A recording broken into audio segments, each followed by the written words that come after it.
Hello friends, ഈ മുടിയിലൊക്കെ smoothening അല്ലെങ്കിൽ straightening അതല്ലെങ്കിൽ റിബോണ്ടിങ് ഇങ്ങനെയൊക്കെ ചെയ്യുന്നവരുണ്ട് അല്ലേ. ചിലർക്കൊക്കെ ഭയങ്കര ഇഷ്ടമായിരിക്കും, ഭയങ്കര ഇൻട്രസ്റ്റ് ആണ്. പ്രത്യേകിച്ച് കോളേജ് സ്റ്റുഡൻസിനൊക്കെ നല്ല ഇഷ്ടമായിരിക്കും ഇത്. അപ്പോൾ ചെറിയൊരു ബേസ് ഒക്കെ ഉള്ളൂ എന്ന് വെച്ചാൽ സ്മൂത്തനിങ് ചെയ്യാം. പിന്നെ നല്ല കേർലി ഹെയർ ഒക്കെ ആണെന്നുണ്ടെങ്കിൽ പിന്നെ അത് സ്ട്രൈറ്റനിങ് ചെയ്യാം.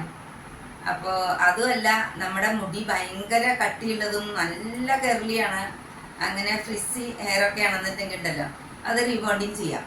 എന്നിട്ട് സ്ട്രൈറ്റനിങ്, നല്ല സ്ട്രൈറ്റ് ആക്കാൻ മുടിക്ക്. കാണാനൊക്കെ നല്ല ഭംഗി തന്നെയാണ് അതൊക്കെ ചെയ്ത് കഴിഞ്ഞാൽ. അതെല്ലാവർക്കും അറിയാവുന്നതാണല്ലോ, അത് ചെയ്യുന്നവർക്കൊക്കെ അറിയാം നല്ല ഭംഗിയുള്ളതാണെന്ന്. പക്ഷേ ഇതൊക്കെ ചെയ്യുന്നത് കൊണ്ട് ചില ദോഷങ്ങളുണ്ട് കേട്ടോ, അതും കൂടി മനസ്സിലാക്കണം. കാരണം എന്താണെന്ന് വെച്ച് കഴിഞ്ഞാൽ, ശരിക്കും പറഞ്ഞു കഴിഞ്ഞാൽ അതിൽ നല്ല ഹാംഫുൾ പിന്നെ കെമിക്കൽസാണ് ഉപയോഗിക്കുന്നത്. അപ്പോൾ മുടി പൊട്ടിപ്പോകാനും പിന്നെ സ്പ്ലിറ്റൻസ് ഉണ്ടാവാൻ, മുടി കൊഴിച്ചിലിന് അതൊക്കെ കാരണമാവും. അപ്പോൾ ഈ മുടി സ്ട്രൈറ്റനിങ് ചെയ്യണ സമയത്ത് പ്രത്യേകിച്ച് ചില കാര്യങ്ങൾ നമ്മൾ സൂക്ഷിച്ച് വെക്കേണ്ടതുണ്ട്.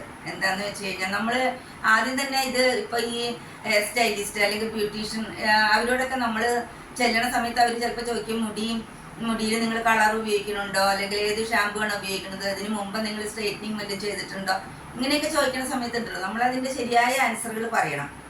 അപ്പോൾ അവർ ശരിക്കും മുടിയൊക്കെ നോക്കിയിട്ട് അത് ചെയ്യും.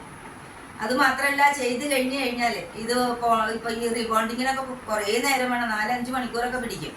ഭയങ്കര കെർലി മുടിയൊക്കെയാണ് അത് സ്ട്രൈറ്റ് ചെയ്തിട്ട് വരാൻ. അപ്പോൾ ഇതൊക്കെ ചെയ്യുന്ന സമയത്ത് ശരിക്കും പറഞ്ഞാൽ നല്ല ഹീറ്റും ഉപയോഗിക്കുന്നുണ്ട്. അതുകൊണ്ടാണ് ഈ മുടിക്കൊക്കെ കേടുവരുന്നത്.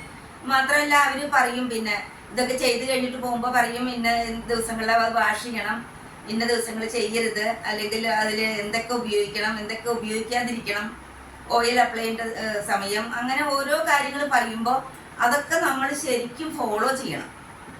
ഇതൊന്നും ചെയ്യാതെ, ഇതൊന്നും അങ്ങനെ ശ്രദ്ധിക്കാതെ മുടി അപ്പോൾ നല്ല ഭംഗി തോന്നില്ലോ, അങ്ങനെ അങ്ങോട്ട് പോകും. മിക്കവർക്കും പറ്റുന്ന ഒരു കാര്യമാണ്, പ്രത്യേകിച്ച് സ്റ്റുഡൻസ് ഒക്കെ അങ്ങനെ ചെയ്യുക. അങ്ങോട്ട് പോകും, പിന്നെ അതിനെക്കുറിച്ച് ശ്രദ്ധിക്കാനൊന്നും അവർക്ക് സമയവും കിട്ടില്ല.